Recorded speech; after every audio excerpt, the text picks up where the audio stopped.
ये कीट शिकारी प्रवृत्ति के होते हैं। ये कीट शिकारी प्रवृत्ति के होते हैं।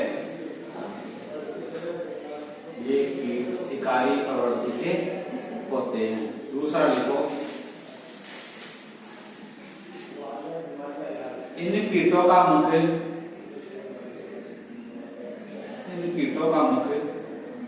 चबाने योग्य होता है। इन कीटों का मुख चबाने योग्य होता है। 3 नंबर लिखोगे। अगला पॉइंट, पंख दो जोड़ी झिल्ली नुमा व समान लंबाई के होते हैं। पंख 2 जोड़ी झिल्ली नुमा तथा समान लंबाई के होते हैं। अगला पॉइंट लिखो, इन कीटों का लार्वा, 4th पॉइंट, इन कीटों का लार्वा रुधिर का चूषण करता है। इन कीटों का लार्वा रुधिर का चूषण करता है। रुधिर का शोषण करता है। आगे कंटिन्यू लिखना। इसके लिए लार्वा में काटने व चूसने योग्य मुख पाया जाता है। काटने व चूसने योग्य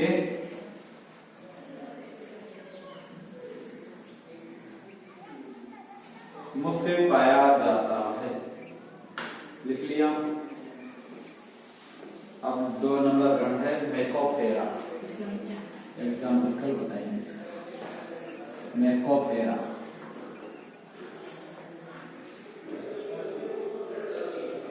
गण है मेकोपेरा।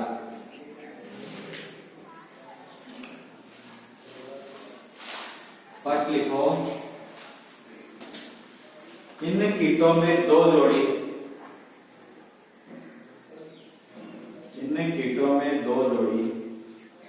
लंबे संकरे व कलात्मक और झिल्लीनुमा पंख पाए जाते हैं। झिल्लीनुमा पंख पाए जाते हैं। झिल्लीनुमा पंख पाए जाते हैं।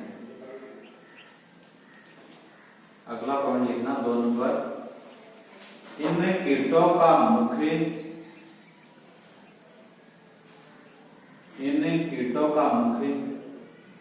चबाने योग्य होता है। इन कीटों का मुख चबाने योग्य होता है। अगला पॉइंट लिखना 3 नंबर, कायांतरण पूर्ण होता है। कायांतरण का मतलब सोचते हैं ना, यानी शरीर में यकायक परिवर्तन आ जाना क्या कहलाता है? कायांतरण। जैसे मेंढक देखा आपने, मेंढक का शुरुआत में बच्चा कैसा होता है? टेडपोल। क्या होता है? टेडपोल। तो किसके समान दिखता है? मछलियों के समान। और बाद में जब वेस्ट में रूपांतरित होता है तो वो मेंढक का रूप ले लेता है ऐसे। और आपने देखी इल्ली छोटी होती है तो इल्ली बाद में क्या करती है? तितली का रूप ले लेती है। इल्ली किसका रूप लेती है? तितली का। तो इसे क्या कहते हैं? कायांतरण।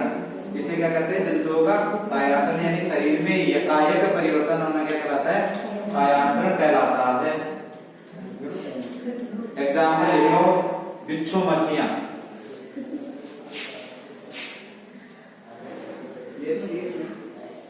एग्जाम्पल है बिच्छू मक्खियां। 5 मिनट। बिच्छू मक्खियां।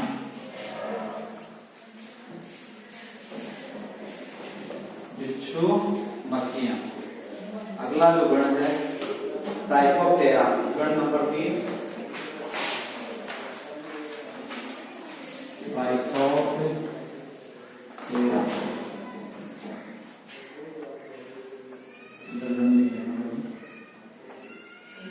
ट्राइकोप्टेरा। इसमें लिखो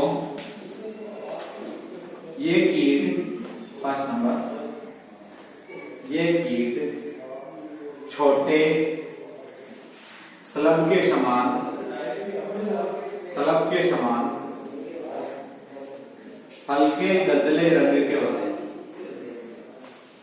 ये कीट छोटे स्लब के समान हल्के गदले रंग के होते हैं। स्लब के समान हल्के गदले रंग के होते हैं। 2 नंबर लिखो,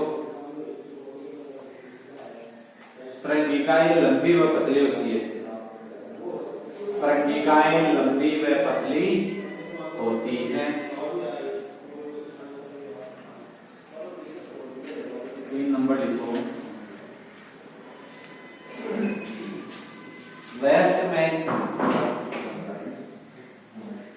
वयस्क में मुख शोषणीय प्रकार का होता है। वयस्क में मुख शोषणीय प्रकार का होता है।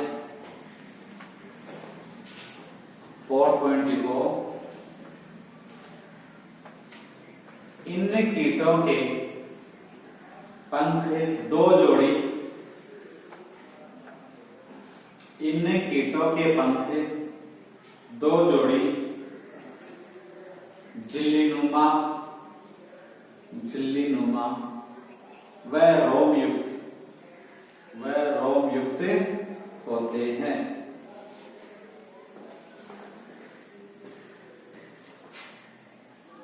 एग्जाम्पल है केडिस फ्लाई।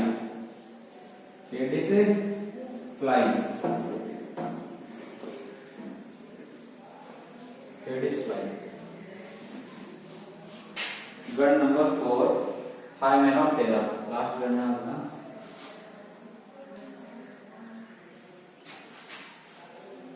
हाइमेनोप्टेरा,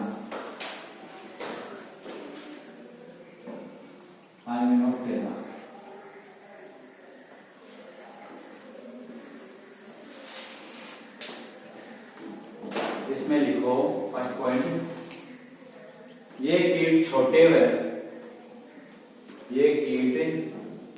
व मध्यम आकार के होते हैं। ये कीट छोटे व मध्यम आकार के होते हैं। लिख लिया। दूसरा पॉइंट लिखो, ये कीट सामाजिक होते हैं। ये कीट सामाजिक होते हैं क्योंकि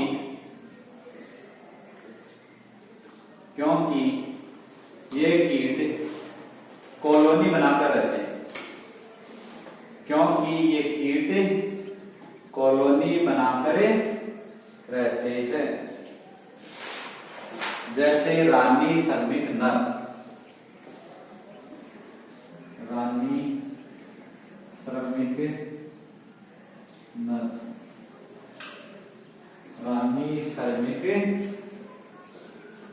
नर, मधुमक्खी की होती है ना। हाँ, ये मधुमक्खियों का बड़ा गण है। हाइमेनोप्टेरा मधुमक्खियां भी क्या है, कीटों में पाई जाती है, जो कैसे रहती है, समुदाय में नहीं। तो इसलिए इसे क्या बोला गया, सामाजिक बोला गया है। ठीक है, अगला पॉइंट लिखो, पंख 2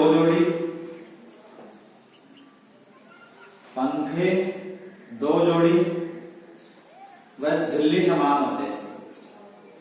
पंख 2 जोड़ी वह झिल्ली समान होते हैं।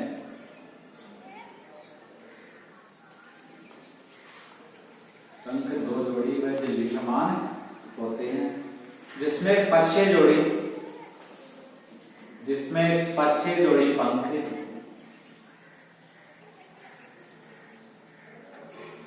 जिसमें पश्चे जोड़ी पंख छोटे होते हैं।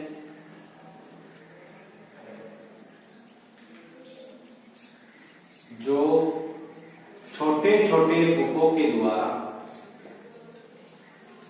जो छोटे छोटे पुपों के द्वारा अग्रजोड़ी पंखों से जुड़े होते हैं, जो छोटे छोटे पुपों के द्वारा अग्रजोड़ी पंखों से जुड़े होते हैं।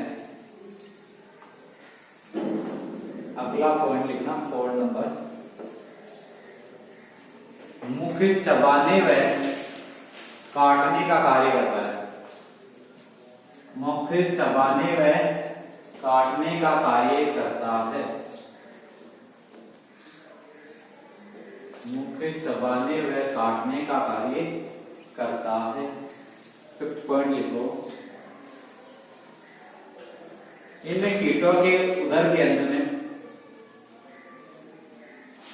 इन कीटों के उदर के अंत में डंक, इंग्लिश में बोले तो स्टिंग, STING, स्टिंग, डंक पाया जाता है। डंक पाया जाता है। एग्जाम्पल में लिख लो, मधुमक्खियां और चींटियां। मधुमक्खियां और चींटियां, आपको पता है जो छत्ता होता है ना, छत्ता मधुमक्खी का, मधुमक्खी के छत्ते में क्या क्या होता है? एक तो रानी होती है, बाकी के तीनों यानी समाज में रहते। पहले बात तो पढ़ने का पड़ेगा सामाजिक, सामाजिक रहेंगे तो तीनों श्रमिक, सबसे पहले रानी, श्रमिक और सैनिक, ये तीनों कहां पर पाई जाएंगी? एक ही छत्ते में। रानी सिर्फ एक होती है जो क्या कार्य करती है? सिर्फ अंडे देने का कार्य करती है। श्रमिक क्या करेगी? इस छत्ते के लिए, इस रानी के लिए या जो इसके बच्चे हैं उनके लिए क्या लाएगी? मकरंद। कहां से? फूलों से। फूलों से मकरंद चूस के लाएंगी और यहाँ पर छोड़ेंगी।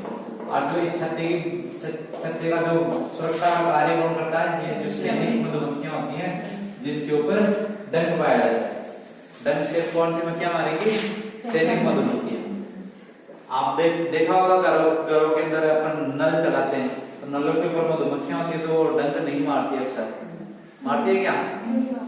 वो श्रमिक होती है जो क्या कार्य करेगी? पानी और मकरंद लाने का कार्य करेगी, तो वो डंक नहीं मारती। और डंक कौन सी मारती है? सैनिक मधुमक्खियां। ठीक है ना? तो अब आप लोग सीधे कहां जाओगे? केमिस्ट्री की